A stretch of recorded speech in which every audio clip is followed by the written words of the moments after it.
नमस्कार, आप देख रहे हैं प्राइम टाइम। मैं हूं आपके साथ सोहेल खान। शुरुआत करेंगे ताज़ा खबर के साथ। खबर राजधानी भोपाल से है, जहां पूर्व सीएम कमलनाथ के बंगले पर चल रही बैठक खत्म हो गई है। इस बैठक में उपचुनाव में कांग्रेस की हार पर मंथन किया गया है। उपचुनाव के प्रत्याशी और प्रभारी से कमलनाथ ने चर्चा की है।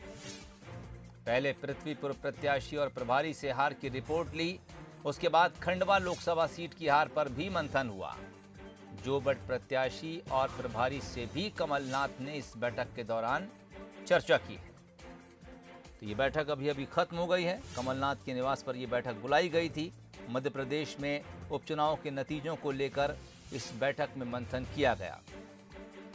संवाददाता आकाश शर्मा इस वक्त हमारे साथ सीधे इस खबर पर बातचीत के लिए जुड़ गए हैं। आकाश, खबर मिल रही है बैठक अभी अभी खत्म हो गई है, और क्या कुछ अपडेट आपके पास? तो जिस तरीके से कांग्रेस की हार हुई उसके बाद मंथन का दौर जारी है। जिस तरीके से हमने दोपहर में देखा कि एआईसीसी के सचिव जो हैं संजय कपूर, उन्होंने 1 to 1 चर्चा की जो प्रत्याशी हैं उनसे और जो प्रभारी थे। उसके बाद हमने देखा कि कमलनाथ ने अपने निवास पे तमाम जो प्रत्याशी हैं और वहाँ पर जो प्रभारी बनाए गए थे उनको बुलाया और 1 to 1 उनसे चर्चा की, फीडबैक लिया, रिपोर्ट ली। इसमें सबसे महत्वपूर्ण बात यही थी कि क्या कारण रहे जिसके चलते कांग्रेस की हार हुई। उसके बाद भीतरी घात तो नहीं था, कौन जो नेता कार्यकर्ता हैं जिन्होंने कांग्रेस को डैमेज करने की कोशिश की और जिसके चलते चुनाव हारा, इसकी लेकर रिपोर्ट जो है तमाम प्रत्याशियों ने और प्रभारियों ने दी है।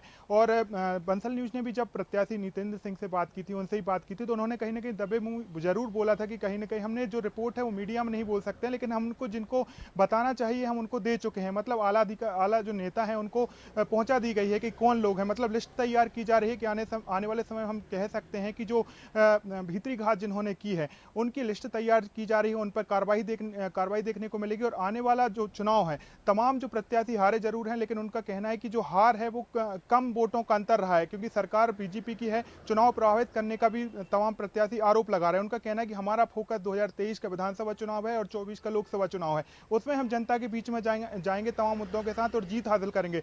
मतलब कांग्रेस का फोकस साफ है कि 2023 की तैयारी कर रही है। हार जरूर हुई है, इस पर यही कारण है कि राष्ट्रीय स्तर से लेकर हम देख रहे हैं कि आईसीसी के जो सचिव हैं संजय कपूर, उन्होंने पहले 1 to 1 चर्चा की। मतलब वो दिल्ली तक अपनी बात ले जाएंगे कि क्या कारण रहा मध्य प्रदेश में जो 3 सीटों पर हार का सामना कांग्रेस को करना पड़ा। उसके बाद यदि हम मध्य प्रदेश की बात करें तो कमलनाथ जो प्रदेश अध्यक्ष हैं, उन्होंने और नेता प्रतिपक्ष हैं, उन्होंने पर्सनल फीडबैक लिया है कहां पार्टी को मजबूत करना है, बूथ स्तर से लेकर कार्यकर्ताओं को कैसे मजबूत करना है, आगामी चुनाव में किस तरीके से जाना है, पंचायत चुनाव भी आने वाले हैं। तो तमाम स्तरों पर जो है कांग्रेस कोशिश कर रही कि आने वाले चुनाव में मजबूती के साथ जाए, लेकिन जिन्होंने भीतरघात किया है, जिन्होंने कांग्रेस को डैमेज करने की कोशिश किया है, उन्हें बाहर का रास्ता भी अब दिखाया जाएगा। यही पूरे फीडबैक प्रत्याशियों से और जो प्रभारी थे उनसे लिया गया। और कमलनाथ ने पर्सनल टिप्स भी दी हैं कि आने वाले चुनाव में किस तरीके जनता के बीच में जाना है और किन किन मुद्दों को उठाना है। सोहेल, चलिए, बहुत शुक्रिया तमाम अपडेट के लिए। क्या कुछ इस बैठक के दौरान हुआ, आकर्ष हमें बता रहे थे।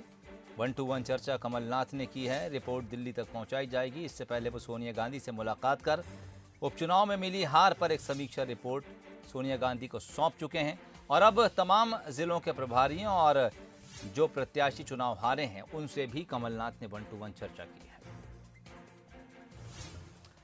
उधर उपचुनाव में हार के बाद पीसीसी में भी समीक्षा बैठक हुई। इस बैठक में हार के कारणों पर मंथन किया गया। इस दौरान हारे हुए प्रत्याशी और चुनाव प्रभारी मौजूद रहे। बैठक में प्रत्याशियों और प्रभारियों ने प्रदेश सचिव संजय कपूर को अपनी रिपोर्ट सौंपी। बैठक के बाद पृथ्वीपुर प्रत्याशी नितेंद्र सिंह राठौर ने कहा कि नेताओं को हार की रिपोर्ट सौंप दी गई है। जिस तरह से सरकार ने चुनाव लड़ा वही हार की वजह रही है। धन बल और प्रशासन के सामने हम चुनाव हार गए। नितेंद्र सिंह राठौर ने कहा कि पार्टी में जो कमी थी उसकी जानकारी भी प्रदेश सचिव को दे दी गई है। देखिए, रिजल्ट जो नतीजा आया वो ज़रूर हार का है, लेकिन जनता के आशीर्वाद से मैं जीता हूँ। जनता ने भरपूर आशीर्वाद दिया। पिछले चुनाव में 2018 में मेरे पिताजी चुनाव लड़े थे, उस वक्त उनके वोट 53,000 आए थे और इस बार मुझे 67,000 वोट मिले, यानी मुझे 14,000 वोट ज़्यादा मिले हैं। तो जनता का पूरा आशीर्वाद रहा। लेकिन इस चुनाव के हारने का मुख्य कारण रहा कि जिस तरह से 27 तारीख को शाम को जब चुनाव का प्रचार बंद हो गया था, तब भारतीय जनता पार्टी के आदेश पे प्रशासन द्वारा दूसरा प्रचार किया।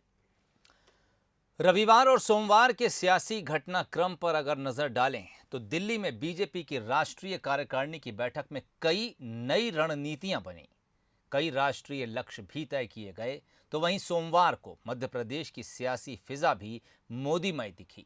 एक तरफ पीएम मोदी के आगामी भोपाल दौरे को लेकर बीजेपी में उत्साह दिखा, तो वहीं प्रदेश प्रभारी मुरलीधर राव एमपी के नए टारगेट बताते नजर आए। अगले चुनाव की तैयारी में बीजेपी, कांग्रेस अभी हार में ही अटकी। एक में जीत की जिद, दूसरे में हार पर मंथन। एमपी की सियासत में नमो अटेंशन।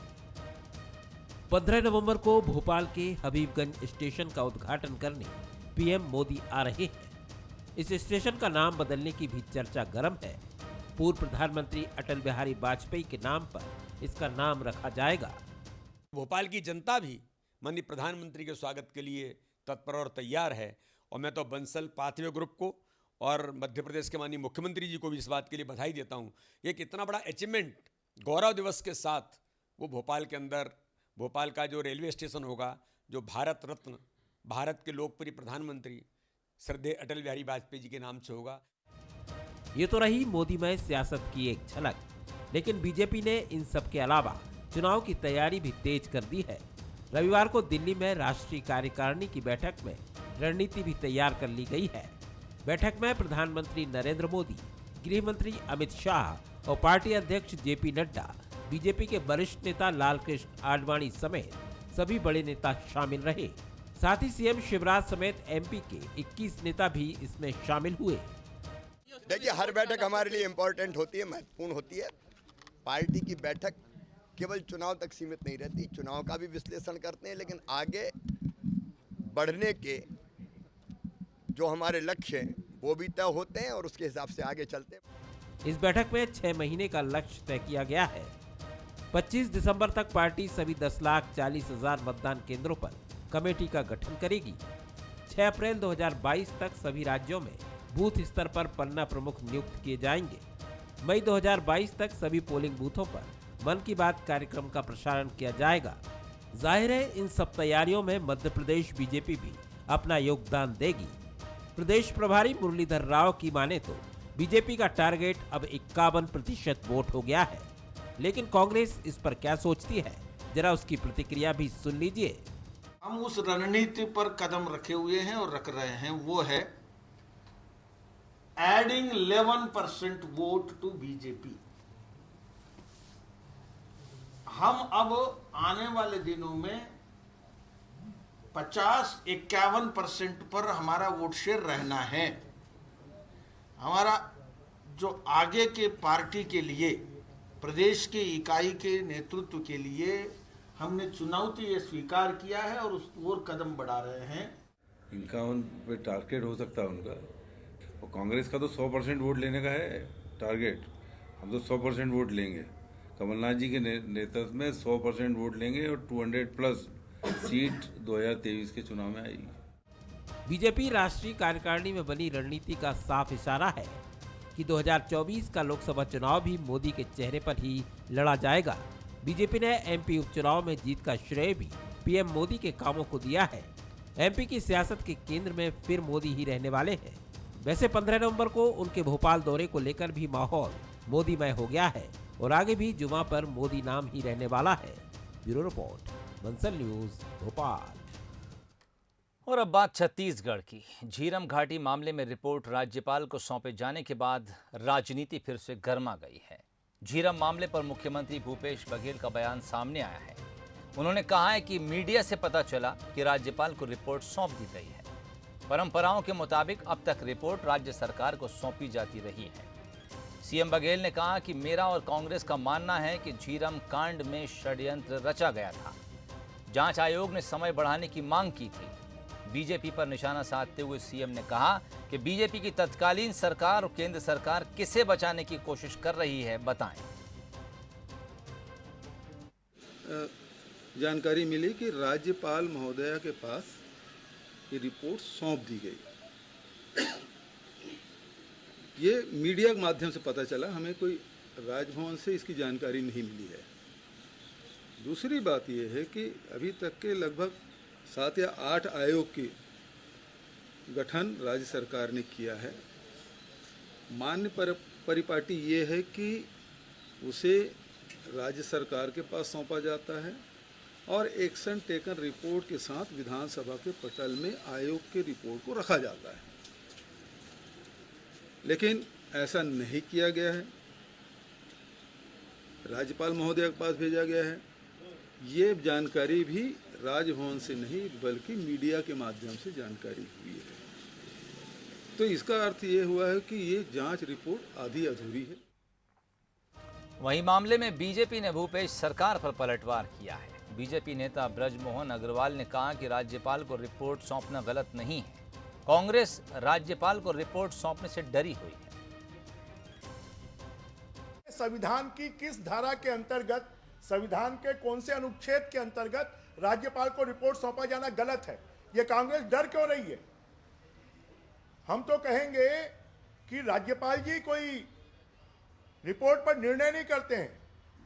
रिपोर्ट तो सरकार को ही भेजी जाएगी, उस रिपोर्ट को सार्वजनिक किया जाए। कांग्रेस घबराई हुई है, कांग्रेस डरी हुई है।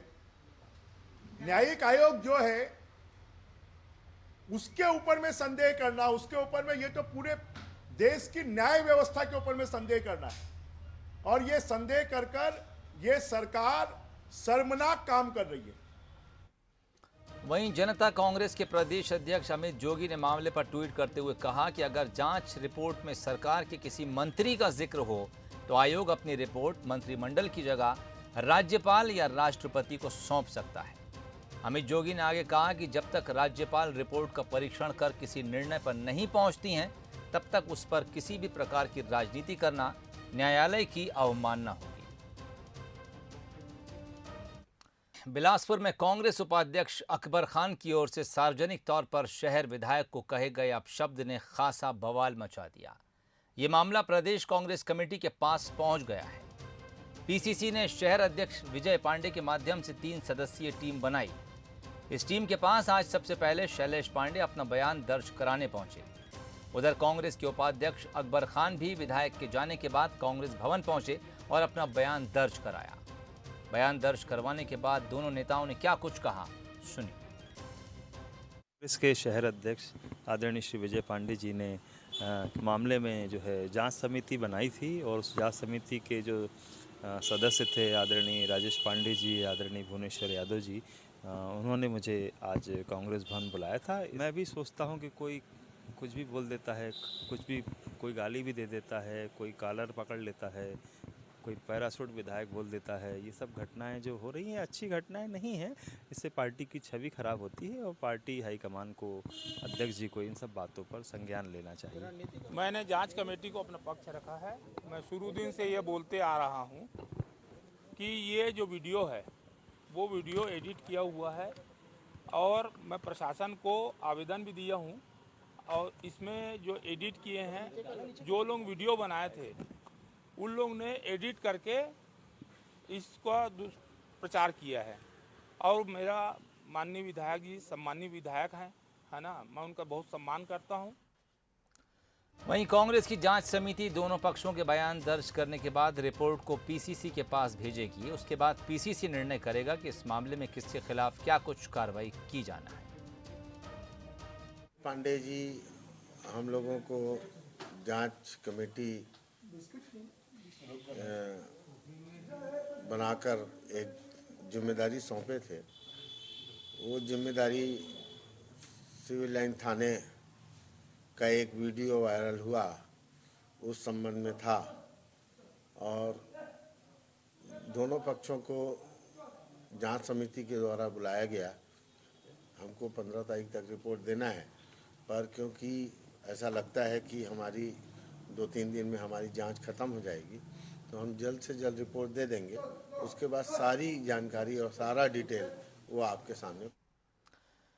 छत्तीसगढ़ में लगातार जवानों की खुदकुशी के मामले तो चिंता बढ़ा ही रहे थे, लेकिन अब डिप्रेशन में आकर जवान अपने साथियों को ही मौत के घाट उतार रहे हैं। सुकमा में एक सीआरपीएफ जवान ने अपने ही साथियों पर गोलियां बरसा दी। देखिए ये रिपोर्ट।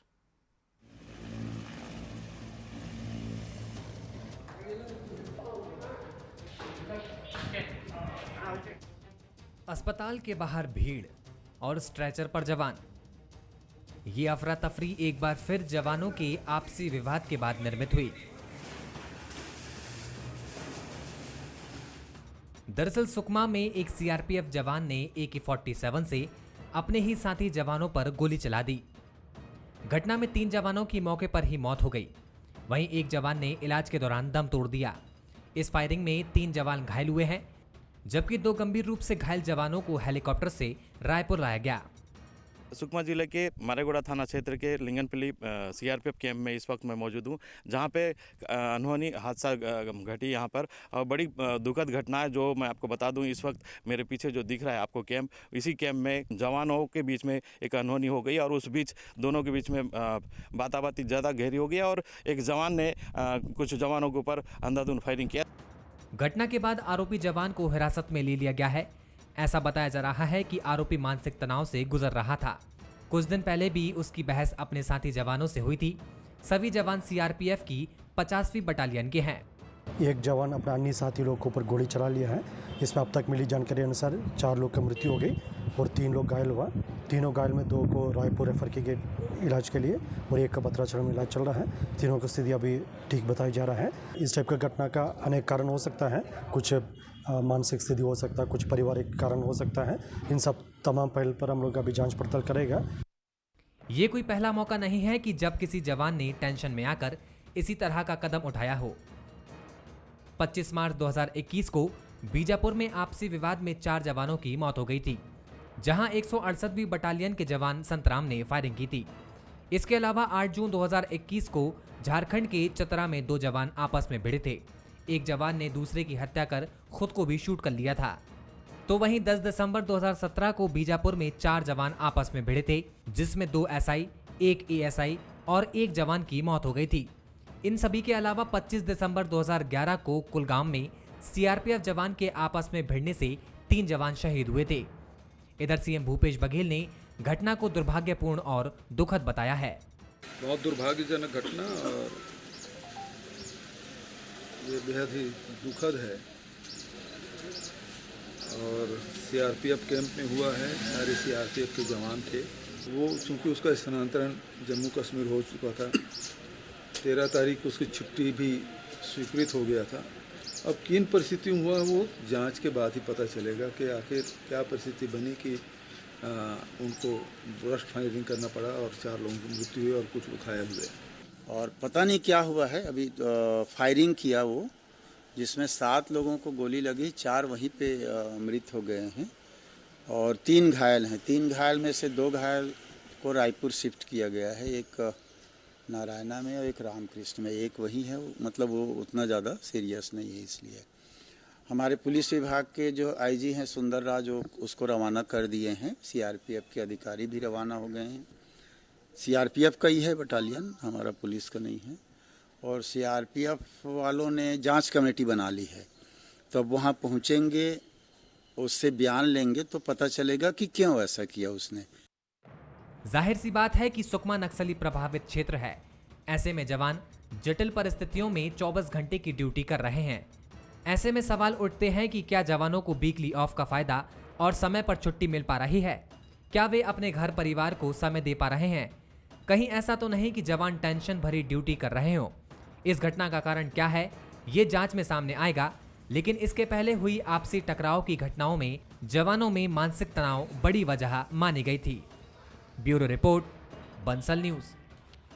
देश के पहले वर्ल्ड क्लास स्टेशन हबीबगंज का उद्घाटन 15 नवंबर को देश के प्रधानमंत्री नरेंद्र मोदी करने वाले हैं। हबीबगंज स्टेशन कई मायनों में नायाब है। इसमें यात्री की सुविधाओं से लेकर सुरक्षा और दूसरे कई फीचर इसे खास बनाते हैं। ये स्टेशन देश का पहला पूरी तरह से ग्रीन स्टेशन भी है। ये 5 स्टार GEM रेटिंग वाला पहला स्टेशन है। ये स्टेशन सोलर पैनल के जरिए अपनी बिजली की ज़रूरत पूरी करेगा। यहाँ प्लेटफॉर्म के रूफ पर सोलर पैनल लगाए गए हैं, जिनसे 900 किलोवाट की ऊर्जा मिलेगी। इसके अलावा यहाँ पानी को भी रिसाइकिल किया जाएगा, ज़ीरो डिस्चार्ज होगा और चीज़ों को रीयूज़ किया जाएगा। इसके अलावा यहाँ रेन वाटर हार्वेस्टिंग का भी पूरा इंतज़ाम है। पूरे स्टेशन का डिज़ाइन ऐसा है कि यहाँ नेचुरल लाइट और हवा यात्रियों को मिलेगी। ये सस्टेनेबल एनर्जी या ग्रीन बिल्डिंग की बात करें तो ये सोलर पैनल जो है वो स्टेशन इलेक्ट्रिसिटी कंजम्पशन के लिए हैं ये। अच्छा। और ये अभी 300 किलोवाट की कैपेसिटी के इंस्टॉल हो गए हैं जी 600 के और होने हैं। जी जी तो ये जो है ये पूरा स्टेशन जो है सोलर पैनल सोलर एनर्जी पे चलेगा ये। तो पावर सेविंग एनवायरनमेंट सेविंग का एक बहुत बड़ा एक फैक्टर ये भी है। तो ये 900 यानी सेल्फ सफिशिएंट होगा एनर्जी। ये टोटल जो रिक्वायरमेंट है एनर्जी हाँ। उसको कैटर करेगा। कमाल है, वाह शानदार। ग्वालियर में राष्ट्रीय पत्रकारिता सम्मान समारोह का आयोजन किया गया। उद्भव सांस्कृतिक एवं क्रीड़ा संस्थान के इस आयोजन में बंसल न्यूज के हेड शरद द्विवेदी का सम्मान हुआ। कार्यक्रम के मुख्य अतिथि केंद्रीय नागरिक उड्डयन मंत्री ज्योतिरादित्य सिंधिया ने शरद द्विवेदी को सम्मानित किया। काशीनाथ चतुर्वेदी सभागार में होने वाले आयोजन में देश के सूचना आयुक्त उदय माहुरकर को भी 2021 का लाइफ टाइम अचीवमेंट अवार्ड दिया गया। इलेक्ट्रॉनिक मीडिया कैटेगरी में बंसल न्यूज चैनल हेड शरद द्विवेदी को यह अवार्ड दिया गया। इस समारोह में पत्रकारिता जगत की कई हस्तियां शामिल हुईं। आपको बता दें कि सामाजिक संस्था उद्भव के इस आयोजन में देश के प्रतिष्ठित पत्रकारों का सम्मान किया जाता है।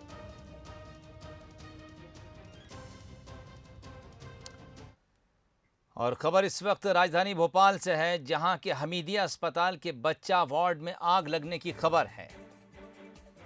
हमीदिया अस्पताल के तीसरे फ्लोर पर यह बच्चा वार्ड है, जहां पर आग लगने की खबर है। इससे पहले भी एक बार हमीदिया अस्पताल में आगजनी की घटना हो चुकी है। फिलहाल फायर ब्रिगेड की गाड़ियां मौके पर पहुंच गई हैं। आग बुझाने की कोशिश की जा रही है। तो राजधानी भोपाल में बड़ा अस्पताल है हमीदिया अस्पताल, जिसमें बच्चा वार्ड में आग लगने की खबर है। संवाददाता आकर्ष शर्मा इस वक्त हमारे साथ फोन लाइन पर जुड़ गए। आकर्ष, क्या कुछ अपडेट? जो कमला नेहरू अस्पताल है हमीदिया का, उसके 3rd फ्लोर पे बच्चा वार्ड है और बताया जा रहा है वहां पर लगी है और फायर ब्रिगेड की टीम मौके पर है, आग बुझाने में जुटी हुई है। लेकिन आग कैसे लगी इसके बारे में अभी तक पता नहीं चल पाया, लेकिन प्रारंभिक जांच में यही बोला जा रहा है कि शॉर्ट सर्किट से आग लगी है। बड़ी लापरवाही माना जा सकता है, क्योंकि बीते 2 महीनों की बात करें तो करीब 2 से 3 बार वहां पर पहले भी आग लग चुकी है। नई जो बिल्डिंग बनाई जा रही वहां पर भी आग लगी थी, लेकिन लापरवाही के बावजूद गलतियों से हमीदिया प्रबंधन सीख नहीं रहा है और यही कारण है कि आज फिर आग लगी और बच्चा वार्ड में लगी। हालांकि अभी तक जो प्रबंधन है वो कुछ भी जवाब नहीं दे रहा है, साथ प्रशासनिक अधिकारी भी नहीं बोल रहे हैं। हालांकि ये बोला जा रहा है कि तमाम बच्चे जो थे उनको समय रहते बाहर निकाल दिया गया है। आग बुझाने में फायर ब्रिगेड की टीम जुटी हुई है। कोईफिजा थाना पुलिस भी मौके पर है। डिस्टेंस बनाया जा रहा है, परिजन जो भी उन्हें दूर रखा जा रहा है। कोशिश यही है कि जल्द से जल्द आग को बुझाया जाए और किसी तरीके से कोई जनहानि ना हो। सोहेल, चलिए, शुक्रिया तमाम जानकारी के लिए। आप नज़र बनाए रखिए। मौके पर फायर ब्रिगेड की गाड़ियां पहुंच गई हैं। कमला नेहरू अस्पताल की तीसरी मंजिल पर यह बच्चा वार्ड है। हमीदिया अस्पताल का परिसर है। फिलहाल आग बुझाने की कोशिशें जारी हैं। इस खबर के साथ ही बुलेटिन में फिलहाल इतना ही। तमाम अपडेट्स के लिए आप जुड़े रहिए बंसल न्यूज़ के साथ। मुझे इजाज़त दीजिए। नमस्कार।